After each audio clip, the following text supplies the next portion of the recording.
नमस्कार. मी सौ प्रज्ञा गिरीश गोखले हरिपाठ शोध आणि बोध यामध्ये आपणा सर्वांचं स्वागत करते. कार्तिक शुद्ध एकादशी प्रबोधिनी एकादशीपासून आपण हरिपाठाच्या अभंगांचा विचार अभ्यास करायला लागलो.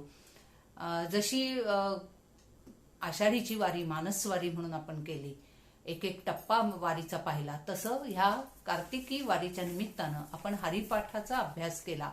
आणि आता कार्तिक वद्य एकादशी काल झाली आणि आता उद्या माऊलींचा आता समाधी सोहळा आहे, तो आपण पाहणार आहोत. आपलं अवतार कार्य संपलं या आंतरिक प्रेरणेनं समाधीचा निर्णय माऊलींनी कार्तिक शुद्ध एकादशीच्या वेळी पांडुरंगाच्या चरणी विधित केला. नामदेवराय जवळच होते. ज्ञानदेव म्हणे विठ्ठलासी, समाधान तूची होसी, परी हे समाधी तुझ पासी घेईन देवा. माऊलींनी आपलं मनोगत पांडुरंगाला सांगितलं. पांडुरंगानी कार्तिकी एकादशी शुद्ध एकादशी पांडुरंगाची पंढरीची आणि कार्तिक वद्य एकादशी माऊलीच्या नामे नेमस्त केली आणि आळंदीला समाधी स्थान निश्चित केलं. हे सर्व ऐकून पाहून नामदेवरायांचं चित्त अगदी गलबलून गेलं. कृष्ण एकादशीला प्रत्यक्ष विठ्ठल रुक्मिणी समाधी सोहळ्यासाठी आळंदीमध्ये अलंकापुराला आले. समाधी सोहळ्यासाठी अपार गर्दी इंद्रायणीच्या दोन्ही काठावर लोटली होती. माऊलीची वृत्ती आता निजाच्या माहेराकडे वाटचाल करू लागली. आम्हा माता पिता नित्य ज्ञानेश्वर असं म्हणत सोपान आणि मुक्ताई स्फुंदू लागले. निवृत्तीनाथांनाही भावनेचा उद्गार आवरेना, त्यांचेही डोळे भरून येत होते. प्रेमनिधान पांडुरंगाने प्रेमाने या तिघांना जवळ घेतलं. समजूत घालण्याऐवजी पण पांडुरंगाचीच आसव निवृत्तीनाथ सोपान मुक्ताईच्या खांद्यावर अंगावर ओघळू लागली. सिद्धेश्वराचा नंदी बाजूला सारून तिथल्या विवरामध्ये समाधी स्थान निश्चित केलं गेलं होतं.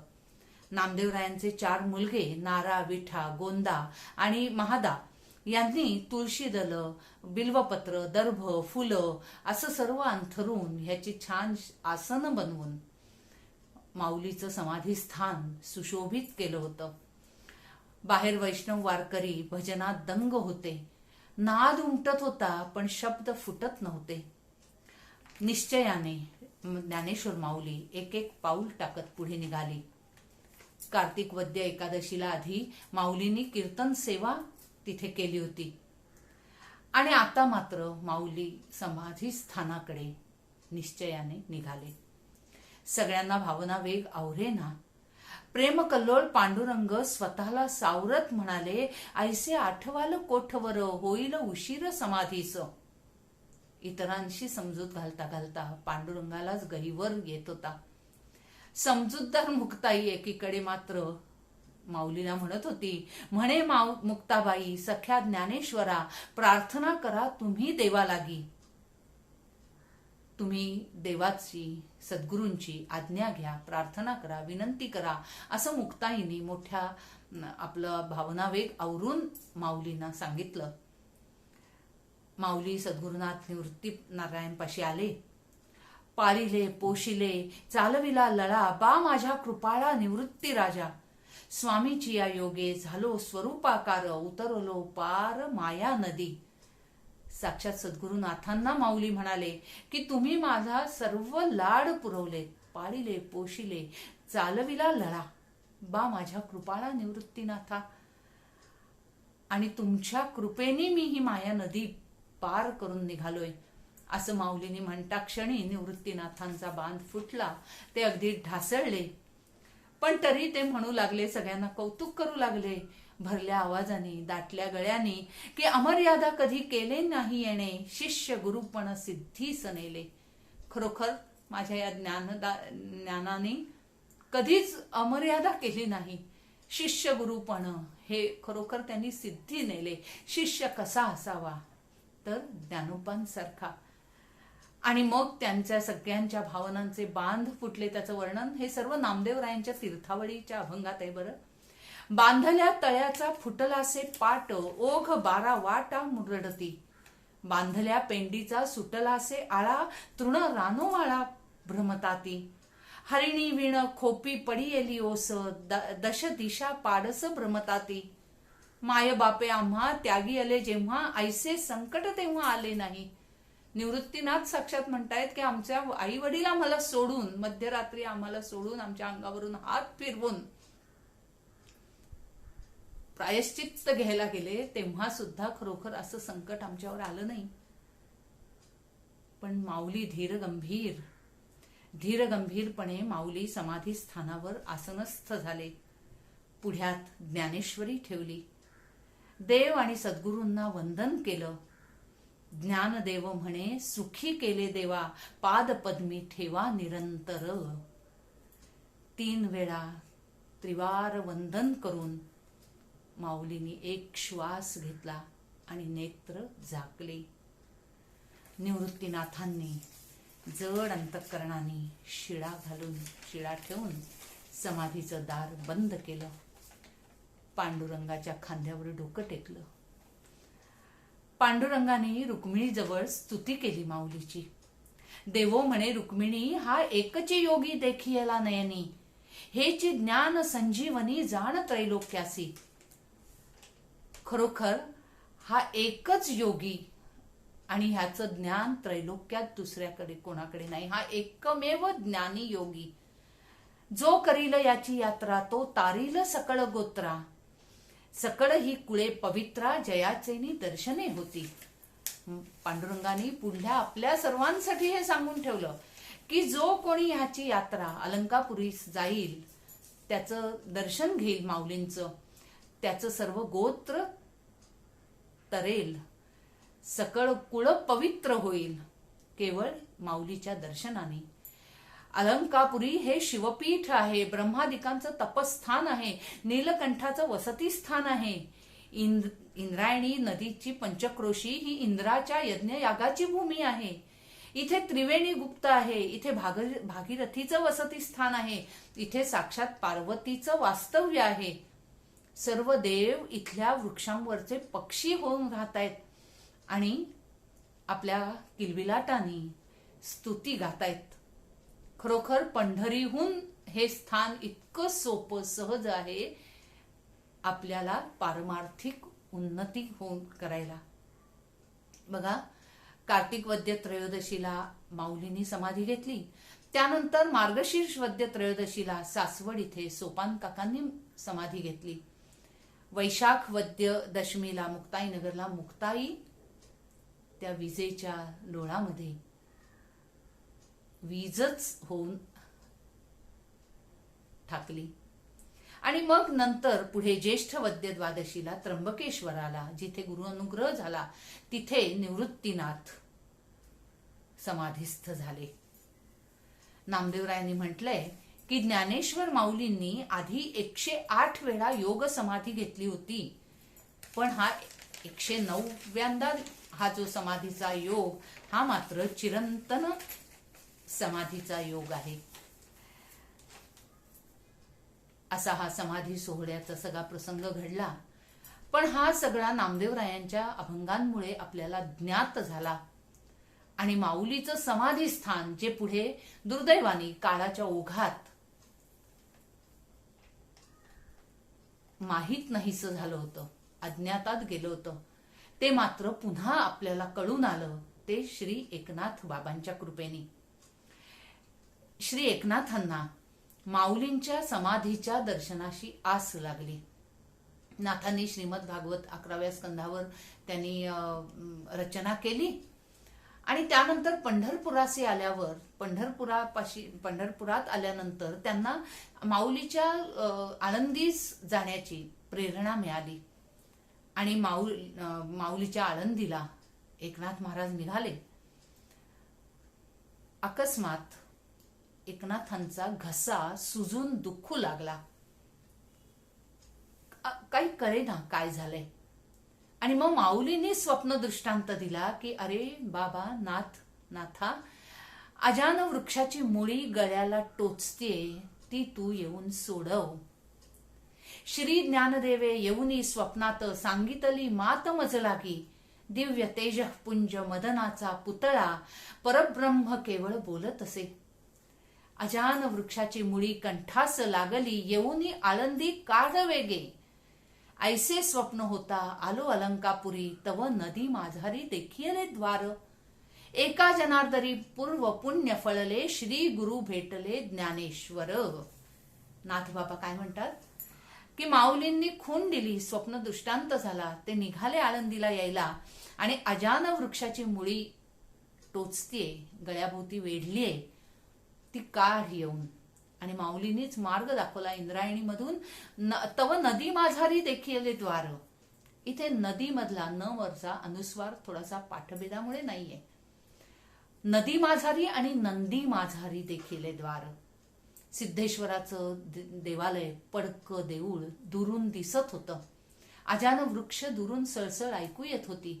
आणि एका जसजसं ते जवळ येत होते, नाथांना तिथल्या संवेदना जाणवू लागल्या होत्या. समाधी स्थानाजवळची संजीवन स्पंदनं त्यांना ओढून घेत होती. आणि मग नंदी माझारी, त्या सिद्धेश्वराच्या नंदीपाशी त्यांना ते द्वार दिसलं. धोंडा तो तात्काळ बाजूस सारोनी, नाथ उतरले त्या सभास्थानी. प्रत्यक्ष पाहता माऊलीस नयनी, परमानंद तो जाहला. अंगावर रोमांच उभे राहतात. काय नाथबाबांना अलौकिक दृश्य तिथे दिसलं असेल की त्या सिद्धेश्वराच्या नंदीच्या इथली शिळा बाजूला करून नाथबाबा खाली उतरले, माऊलीला आलिंगन दिलं, माऊलीच्या चरणस्पर्श केला आणि तो परमानंद नाथांना झाला. नाथ म्हणजे माऊलींच्या अंतःकरणातल्या गुरुभक्तीचं सगुण दर्शन. नाथांनी गळ्याला लागलेली मुळी अलगद सोडवली. इथे दुसरा अर्थ असा आहे की माऊलींचं जे सर्व भावार्थ दीपिकेतलं ज्ञान, सर्व जे कालौघात समजत नव्हतं समाजाला, नाथांनी ते सर्व भावार्थ दीपिकेचं प्रक्षिप्त ओव्यांची जी मुळी त्याला लागली होती, माऊलींच्या ओव्यांव्यतिरिक्त जी काही त्यामध्ये भर पडत गेली होती. म्हणजे दासोपंतांनी नाथांच्या चरित्रात उल्लेख आहे की दासोपंतांनी नाथांना सांगण्यात आलं होतं त्यांच्याकडून की 1.25 ओव्या त्यावर झाल्यात पुढे.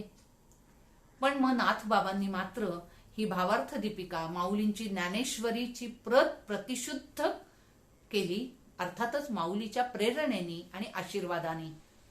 माऊलीचं दर्शन घेऊन नाथ ज्या दारातून आत गेले त्यातून बाहेर आले आणि त्यांनी दार पुन्हा बंद केलं. आळंदीहून परतल्यावर आनंदाच्या परमोच्च निमज्जन अवस्थेत नाथ होते.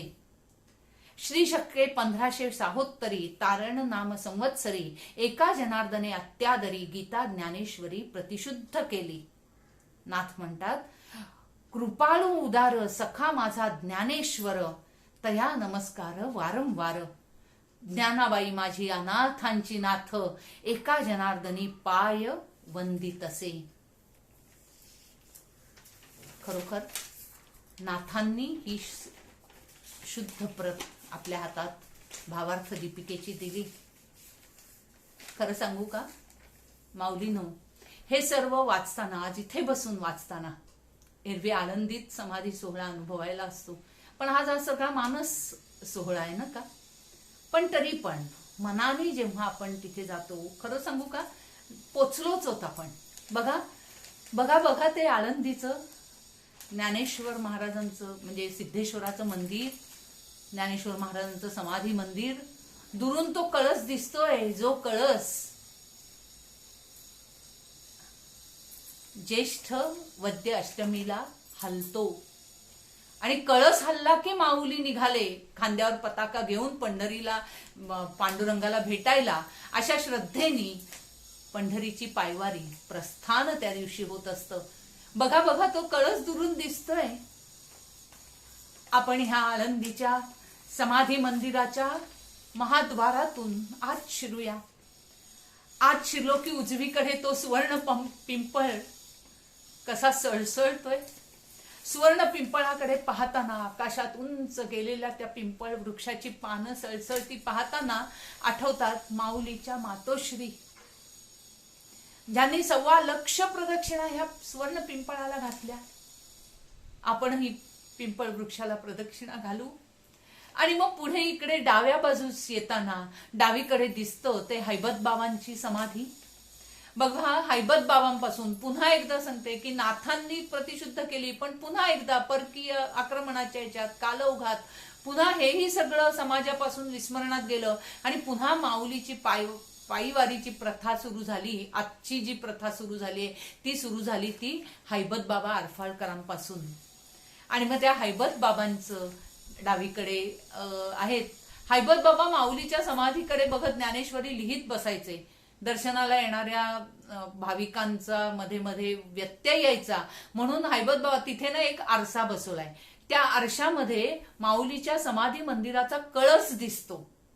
आणि मग तो कळस पाहत हैबत बाबा त्यांची साधना करत होते, ज्ञानेश्वरी लिहित होते. अशा त्या हैबत बाबांच्या तिथे माथा टेकावा.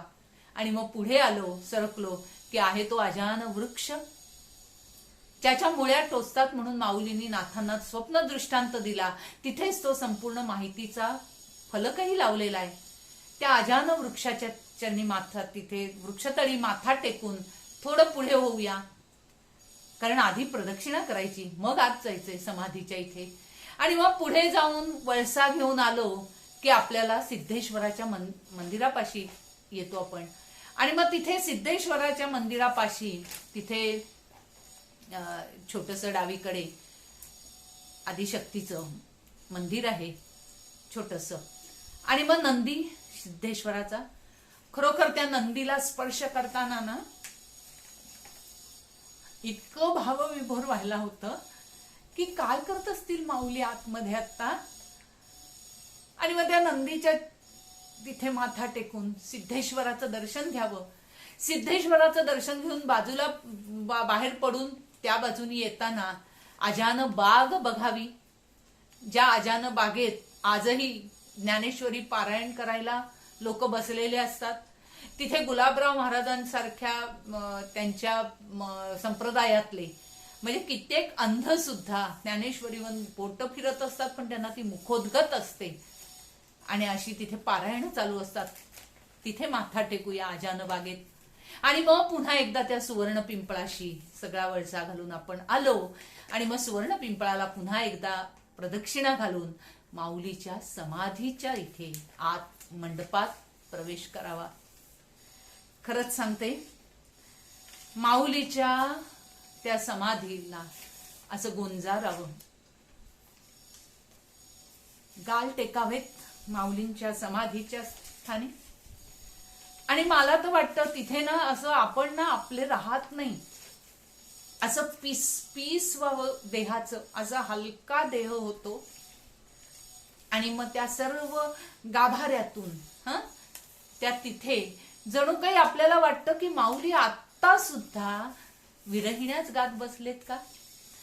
आणि मग आपणही एक आपल्याही मनोवस्था अशी होते ना की आपण सुद्धा विरहिण्या गाऊ लागतो. अवचिता परिमळू झुळकला अळू माळू, मी म्हणे गोपाळू आला गे माये, सोकोनी घेतले प्राण माझे गे माये. काय माऊलीची ही अवस्था आहे, विरहिणी अवस्था. बाप रखमावर देवीवरू विठ्ठल सुखाचा, तेणे काया मने वाचा वेधी येले. माऊली म्हणतायत आता अशी अवस्था झाली आहे की त्या देवकी नंदना विण चंद्र नको, चांदण नको, चंदन नको, शीतळ पण अंग सुमन, शीतळ असली तरी सुमनांची शेज नको, चंदनाची उटी थंड पण तिन्ही अंग आता लाही होते, चंदनाची उटीही सहन होत नाहीये. पक्षी सुस्वर गान गातायत पण तेही सोसत नाहीये. आणि दर्पण पाहू जावं तर आपलं रूपच दिसत नाहीये. आता बाप रखमादेवी वराने मला असं केलंय की मज ऐसे केले तो मी एक झालोय. आणि मग घनु वाजे गुणगुणा वारा वाहे ऋणजुणा, ते म्हणतायत की भव तारुकू हा कान्हा वेगे मज भेटवागा. माऊलीची अवस्था अशी आहे की नको हा वियोग, कष्ट होता ती जीवासी, दिन तैसे रजनी झाली गे माये, पडिले दूरदेशी मज आठवे मानसी, अवस्था लावोनी गेला अजून का नये, गरुड वाहना गुणगंभीरा येई गा दातारा, बाप रखमा देवी वरा श्री विठ्ठला. पांडुरंगा ये रे तू आता. किती दिवस मी तुझा शकुनाचा त्या काऊला शकुन मागितला की उड रे काऊ तुझे सोन्याने मडविन पाऊ, पाहुणे पंढरी राव घरा काही येती. कधी येईल बाबा हा पांडुरंग माझ्या घरी, असा शकुन तुझा मागितला. हे पंढरपूरचा विठ्ठला, पंढरपूरचा निळा लावण्याचा पुतळा, विठो देखियेला डोळाबाई येवो. कार्तिकी एकादशीला दर्शन घेतलंय. वेधी लेवो मन तयाची ये गुणे, क्षणभरी विठ्ठल रुक्मिणी न विसंबे. पौर्णिमेचे चांदणे क्षण क्षणा होय उणे, तैसे माझे जिणे एका विठ्ठले विण. हे बाप रखमा देवीवरू विठ्ठला, मी काय केलं तुझ्यासाठी की मनाची ये गुंती गुंफियेला शेला, बाप रखमा देवीवरू विठ्ठले अर्पिला. आणि असा हा काही मोगरा आता फुलून आलाय. मोगरा फुलला, फुले वेचिता बहरू कळी आसी आला. आता मात्र मी माझे मोहित राहिले निवांत, एक रूप तत्व देखिले गे माये. आता मी इतका एकरूप होत जातोय की हे विठाई तिठाई माझे कृष्णाई कान्हाई, हे वैकुंठ वासनी, हे जगत्त्रय जननी, तुझा वेधू माझे मनी, रंगा ये हो ये. कृष्णे वेधिली विरहिणी बोले, जशी त्या गोपी कृष्णांनी विरही व्यथा झालेल्या गोपी किंवा राधा म्हणायची, तसं माझं आता होतंय की चंद्रमा करीतो उभारा गे माये. अरे हा चंद्रमा मला थंडावा शीतलता नाही देते, तर मला असंही उभारा देतोय. न लावू चंदनू अंगी न घाला विंजण वारा, मला चंदन नको, मला विंझण वारा नको, मला आता फक्त तो सखा कृष्ण भेटवा. आणि असा तो कृष्ण मला भेटवा, जो कृष्ण त्याचा ध्यास मला आहे. आणि मग तो ध्यास घेता घेता औचित काय घडलं की विश्वाचे अर्थ माझ्या मनी प्रकाशले.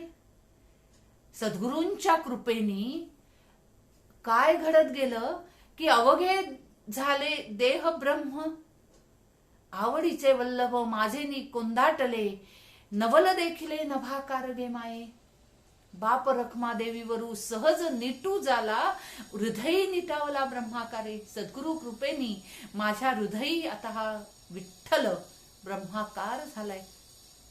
आणि आज मात्र सोनियाचा दिवस आजी अमृते पाहिला, नाम आठविता रूपी प्रकट पै झाला.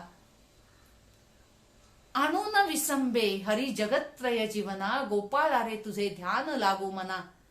तनु मनु शरण तुझ्या विनटलो पायी, बाप रखमा देवी वरा विना आणू नेणे काही. आता मला दुसरं काही माहित नाही एका तुझ्या विना. आणि अखेर माऊली म्हणतायत की समाधी साधन संजीवन नाम. ही समाधी हे सुद्धा एक साधन आहे, पण नाम संजीवन राहणार आहे हे आपल्याला त्यांनी सांगितलं. शांती दया सम सर्वाभूती, खरोखर ते नाम शांती आहे, शांतता आहे, तिथे दया आहे आणि तिथे सर्वाभूती समभाव आहे. शांतीची पै शांती निवृत्ती दातारो, हरिनाम उच्चारू दिधलाटेने. ही सगळं कशामुळे झालं तर केवळ जे शांतीचे पै शांती असे माझे जे सद्गुरु निवृत्तीनाथ आहेत त्यांनी मला हे हरिनाम दिलं. आणि आता ही सगळी किमया पुढची घडून आलेली आहे. शम दम कळा विज्ञान सज्ञान सगळं परतोनी अज्ञान नये घरा. आता अज्ञान परत येतच नाही, असा हा जो काही ज्ञानाचा उजेड पडलाय. ज्ञानदेवा सिद्धी साधन अवीट, बाकी सगळ्या सिद्धी नको, साधन नको, आता फक्त भक्ती मार्ग नीट हरिपंथी. खरोखर असे हे विरहिण्या, असे हे अभंग, असे हे माऊलीचे त्या, खरं सांगू का, त्या खूप वेळ नाही आपल्याला समाधीपाशी थांबू देत, पण आपण तिथे माऊलीची आठवण काढावी. बाहेर त्या सभामंडपात समाधी समोर येऊन बसावं आणि मग आपण हे सगळं माऊलीचे अभंग गावेत माऊली रूप होऊन जावं. आणि असं माऊली रूप होता होता होता बघा आजही ते सर्व आठवताना सुद्धा खरं सांगू का आपल्याला पुढचेही अभंग आठवतात, जे आजचे आपण आधुनिक वाल्मिकी म्हणतो ते आपल्या गदिमांनी पण किती सुंदर लिहून ठेवलंय नाही का. भीमसेननी आपल्या स्वरभास्करांनी तो अजरामर केलेला खरोखर अभंग सदृशच आहे हे सर्व गदिमांची रचना. इंद्रायणी काठी देवाची आळंदी लागली समाधी ज्ञानेशाची. किती वर्णन सुरेख केलंय. मला असं वाटतं गदिमानं मनानी त्या सिद्धेश्वराच्या नंदीला बाजूला करून आज जाऊन माऊलीला भेटूनच आले असतील. ज्ञानियांचा राजा भोगतो राणीव नाचती वैष्णव मागे पुढे. काय समाधी सोहळा आहे. सगळे वैष्णव नाचतायत. मागे पुढे दाटे ज्ञानाचा उजेड अंगणात झाड कैवल्याचे. उजेडी राहिले उजेड होऊन निवृत्ती सोपान मुक्ताबाई. माऊलींच्या नंतर निवृत्ती सोपान आणि मुक्ताबाई हे सुद्धा त्या उजेडाचा उजेड भाग होऊन राहिले. अशोकजी परांजपे यांची सुद्धा एक अभंग सदृश रचना आहे. सुमन कल्याणपूरच्या मधुर आवाजात आहे. समाधी घेऊन जाई ज्ञानदेव सोहळा पूर्व झाला गे माये. काय शब्द आहेत तिथले पुढचे. कवी अनिलांनी सुद्धा समाधीस्थ येथे बैसले ज्ञानेश प्रकाशा दीपवी असा हा प्रकाश असं समाधी सोहळ्याचं सगळं वर्णन केलेलं आहे. रवींद्र साठेंच्या धीर गंभीर आवाजात ते आहे. आज आपण माऊली होनो हे खरंच सगळं ऐकूया आणि मग हे सर्व ऐकताना आठवताना त्या समाधी स्थानापासून पुढे सरकताना अर्थातच आपल्याला आपले कळस तुकोबा त्यांच्या विना हे पूर्ण होणार नाही समाधी सोहळा. आणि मग तुकोबारायांचा मात्र एक अप्रतिम जो अभंग आहे. ज्यानी कायम कीर्तनाची हरिपाठाची वारकरी संप्रदायात सर्वत्र ही सांगता जी होत असते तो म्हणजे बोलिली लेकुरे वेडी वाकुडी उत्तरे करा क्षमा अपराध महाराज तुम्ही सिद्ध नाही विचारिला अधिकार म्या पुला करा क्षमा अपराध महाराज तुम्ही सिद्ध तुका म्हणे ज्ञानेश्वरा राखा पाया पे किंकरा करा क्षमा अपराध महाराज तुम्ही सिद्ध ज्ञानदेव तुकाराम ज्ञानदेव तुकाराम तुकाराम तुकाराम तुकाराम तुकाराम असं म्हणत माऊलीच्या समाधीशी माथा टेकवावा. खरं सांगू का हा समाधी सोहळा अव्याहत आपल्या मनात कायम चालू राहावा. आणि मग हा असा चालू राहतानाच आपण माऊलींना बाप ज्ञानेश्वर आई ज्ञानेश्वर सखा ज्ञानेश्वर गुरु ज्ञानेश्वर बाप ज्ञानेश्वर आई ज्ञानेश्वर असं आळवावं. आज माऊलीच्या ह्या समाधी सोहळ्याची सांगता करतानाच माऊलीनो माझ्या मनात आज थोडे आणखी वेगळे विचार आले. बघा माऊलीच सुचवते. जे काय असेल ते सगळं लिहून मी माझ्या पांडुरंगासमोर माऊली समोर ठेवते आणि म्हणते न्यूनते पुरते अधिकते सरते करून घ्या तुमते विनवितू असे. माऊलीच्याच शब्दात की ह्यात जे न्यून असेल ते पूर्ण करून घ्या. अवास्तव असेल ते दूर सारण्याची बुद्धी मला द्या आणि तुम्हाला आवडेल तुम्हाला भावेल तसं करून द्या. प्रांजळपणे एक सांगू का काल केलेला सांगतेचा हा समाधी सोहळ्याचा व्हिडिओ माऊली स्वामी पांडुरंगाने मला डिलीट करायला लावला. आणि ज्यावेळी मी हे लिहून माऊली जवळ बसले माझ्या नेहमीच्या सवयीने आणि मग जे काही आनंद ब्रह्मानंद खरंच आणि मग माझ्या मनात आलं की आपण आत्तापर्यंत आयुष्यात समाधी स्थानं किती हो बघितली आहेत बघा. आपण सगळ्यांनीच हा मनाशी धांडोळा घेऊया. ज्यांनी चारधाम केलंय त्यांनी आद्य शंकराचार्यांची केदारनाथाची समाधी पाहिलीच असेल. अलंकापुराची माऊलीची समाधी तर आपण पाहिलीच. पंढरीला महाद्वारी आषाढ वद्य त्रयोदशीला संत नामदेवराय त्या पांडुरंगाच्या मंदिराच्या पायरीशी समाधीस्थ झाले. श्रीशैल्यला कर्दळी बनात नृसिंह सरस्वती समाधीस्थ झाले. बांधवगडला संत सेना न्हावी समाधीस्थ झाले. पवने काठी मोरया गोसावींनी मोरगाव चिंचवडला पवने काठी समाधी घेतली. द्वारकेला मीराबाई कृष्णामध्ये सदेह अंतर्धान पावली. तिची फक्त ओढणी बाकीच्या भक्तांना दिसली मिळाली. पैठणला नाथबाबा समाधीस्थ झाले. देहूला तुकाराम महाराज सदेह वैकुंठाला गेले. वृंदावन मंत्रालय इथे स्वामी राघवेंद्र स्वामींची समाधी आहे. सज्जनगडला आपल्या समर्थ रामदास स्वामींची समाधी आहे. अक्कलकोटला स्वामी समर्थांची समाधी आहे. आळंदीलाच नरसिंह सरस्वतीची जिवंत समाधी आहे. हुमणाबादला हे आळंदीचे नरसिंह सरस्वती बरं का. हुमणाबादला माणिक प्रभूंची समाधी आहे. शिला स्मारक कन्याकुमारीचं विवेकानंदांची समाधी स्थान तिथे आहे. शेगावला साक्षात गजानन महाराजांचं समाधी स्थान आहे. गोंदवलेला ब्रह्मचैतन्य गोंदवलेकर महाराजांचं समाधी स्थान आहे. गरुडेश्वराला वासुदेवानंद सरस्वतींनी समाधी घेतली. शिर्डी इथे साईबाबा त्या समाधीमध्ये श्रद्धा सबुरीचा अखंड संदेश देत आजही आहेत. पुण्याला धनकवडीमध्ये शंकर महाराजांची समाधी आहे. पॉंडेचेरीला योगी अरविंदांची समाधी आहे. तिरुवनवल्लीला रमण महर्षींची समाधी आहे. पावसला स्वामी स्वरूपानंदांची समाधी आहे. बेळगावला कलावती आईंची समाधी आहे. पवनारला आचार्य विनोबांची समाधी आहे. आणि पंढरपूरला दासगणू महाराजांची समाधी आहे. बाकीही लौकिकातल्या काही पुरुषांची, सत्पुरुषांची किंवा अलौकिक पुरुषांची, ऐतिहासिक पुरुषांची समाधी स्थानं आपण पाहतच असतो. पण मला असं वाटतं समाधी स्थान पाहताना त्या समाधीचा अर्थ आपण जाणतो का? आणि मग ह्या समाधीचा अर्थ काय? तर समाधी म्हणजे काय? तर चित्तवृत्तींचा निरोध. अष्टांग योगाची शेवटची पायरी म्हणजे समाधी. आपण सामान्य माणूस, मृत्यू आपला होतो. आपण श्वास घेतो आणि श्वास सोडतो, आणि श्वास सोडतो तिथे आपला मृत्यू होतो.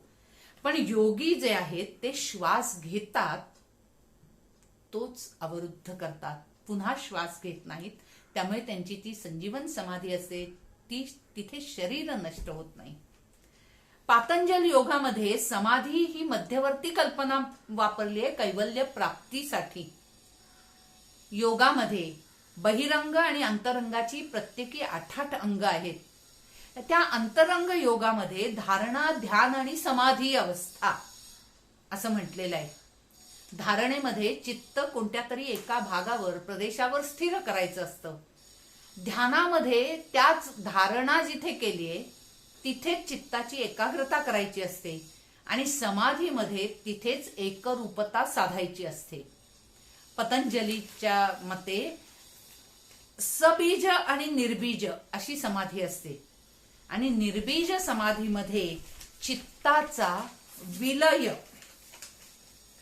म्हणजे समाधी असं म्हटलेलं आहे. आणि अशा ह्या समाधीचं अद्वैत वेदांतात म्हटलंय की सविकल्प आणि निर्विकल्प समाधी. निर्विकल्प समाधी म्हणजे ब्रह्म साक्षात्कार. बौद्ध तत्वज्ञानात सम्यक समाधी, मनाची निर्मळता, एकाग्रता म्हणजे सम्यक समाधी. शील म्हणजे सदाचरण आणि समाधी म्हणजे चित्ताची एकाग्रता. या दोन्हीमुळे, सदाचरण आणि चित्ताची एकाग्रता, या दोन्हीमुळे जगाविषयी आणि जीवनाविषयी विकसित होणारी अंतर्दृष्टी म्हणजे प्रज्ञा. आणि ही प्रज्ञा जिथे जागृत होते तिथे तो जो उजेड आहे, उजेडी राहिले उजेड होऊन, ते म्हणजे समाधी अवस्था. खरोखर आपण समाधीस्थानी जाताना हे सर्व मनात आठवावं, तर ती आपल्याला परमोच्च शांती तिथे लाभेल. आणि अशी शांती लाभण्यासाठी खरंच सांगते, माऊलीच्या समाधीस्थानी माथा टेकल्याविना आपल्याला मोक्षमुक्ती नाहीच. त्याविना जावं, नेवाशाला जावं आधी, जिथे माऊलींनी त्या पैसाच्या खांबा पाशी बसून ज्ञानेश्वरी सांगितली, त्या पैसाच्या खांबाचं दर्शन घ्यावं. पंढरपुरात जाऊन पांडुरंगाचं दर्शन घ्यावं आणि मग आळंदीस येऊन समाधीस्थानी निवांत बसावं. ऐकू येतील गाभाऱ्यातील माऊलीचे मृदू मवाळ प्रेम रसानी ओथंबलेले ओले हळवे स्वर. खरंच माऊल्यात विरहिण्या गाताना आपल्याला जाणवू लागेल. आणि मग ती जी एकतानता आपल्याला साधली ना, काय माहिती परमेश्वर कृपा काय आहे. काहीही होऊ शकतं, काहीही होऊ शकते. माऊली काहीही करू शकते. अक्कलकोटला एकदा मी गेले होते, एक छोटासाच अनुभव असंच सांगते. अक्कलकोटला मी प्रथमच गेले होते. जाताना आम्ही गोंदवलेला आधी मुक्काम केला, पण गोंदवलेला पहाटे उठून नामस्मरण करताना पंढरपूरला जायचं हे डोक्यात होतं. त्यामुळे ओढ आतमध्ये होती विठ्ठलाची. अक्कलकोटला मी पहिल्यांदाच आयुष्यात जाणार होते, पण पंढरपूरला जाणार होते, ती ओढ हाती होती. गोंदवलेचा कळस बघता बघता समोर हा पांडुरंग, हा जो मागे ना असा नाचायला लागला. आणि उन्हाळ्याचे दिवस होते, पण पांडुरंग मात्र असा मस्त तो जांभळा निळा पोशाख घालून डोळ्यासमोर यायला लागला. मी म्हटलं, अरे आता उन्हाळ्यात तर पांडुरंगाला चंदनाची उटी असते, पण काय माहिती नाचू लागला. पण आम्ही गोंदवल्याहून पंढरपूरला नाही गेलो, आधी अक्कलकोटला गेलो. अक्कलकोटला स्वामी समर्थांच्या समाधीला अभिषेक घालताना त्या म्हणजे पंचामृताने जे काही दूध दही साखर मध सर्व घालताना माऊली स्वामींच्या समाधीला अंजारताना गोंजारताना मनात मात्र आळंदी आणि माऊलीची समाधी. तिथून पुढे वटवृक्षापाशी आले. प्रथमच आयुष्यात अक्कलकोटला गेले होते. वटवृक्षापाशी आलो, त्यांच्या त्या निर्गुण पादुका स्वामींच्या पाहून तिथे अभिषेक केला. आणि तुम्ही सर्व जाणत असाल, त्या अभिषेकानंतर आपण अशी प्रदक्षिणा घालून बाहेर येतो, तेव्हा त्या अभिषेक झाल्यावरचं ते आधी जे निर्माल्य किंवा तीर्थ जे असतं ते तिथे देतात. तीर्थ आणि त्या निर्माल्यातली काही फुलं पत्री आपल्याला प्रसाद म्हणून देतात. आणि माझ्या हातावर आलं मोगऱ्याचं फूल, तुळस आणि बेलाचं पान. आता खरोखर त्या निर्माल्यामध्ये इतकी फुलांची रास ते जे कोण माऊली भक्त सेवेकरी उभे होते द्यायला, त्यांच्या त्या हातात तो थाळा होता, त्यामध्ये कितीतरी सगळं होतं पुष्कळ. पण माझ्या हातावर मात्र प्रसाद म्हणून काय आला. आणि मला स्वामींनी जणू काही अशी टपलीत मारून खरंच सांगितलं की अगं वेडे, तू भेद केलास. मीच आहे माऊली, मीच आहे पांडुरंग, मीच आहे तुळस, मीच आहे बेल आणि मीच आहे मोगरा. आणि हे स्वामींनी खूप असे अनुभव आपल्याला सजग राहिलो तर त्यातनं आपल्याला लक्षात येतं की हा कोणत्याही समाधीस्थानी सत्पुरुषांच्या संतांच्या जाऊ, तिथे पांडुरंगा माऊली त्यांचं स्मरण. आणि ते सगळे एक आहेत. हे संत सगळे जगाच्या उद्धारासाठी, आपल्यासारख्या पामरांसाठी, आपल्या उद्धारासाठी आलेत, ही जाणीव ठेवावी, माथा टेकावा. आणि बस पुन्हा एकदा एवढंच म्हणावं, बाप ज्ञानेश्वर, आई ज्ञानेश्वर, सखा ज्ञानेश्वर, गुरु ज्ञानेश्वर, बाप ज्ञानेश्वर, आई ज्ञानेश्वर. ज्ञानेश्वर महाराज की जय.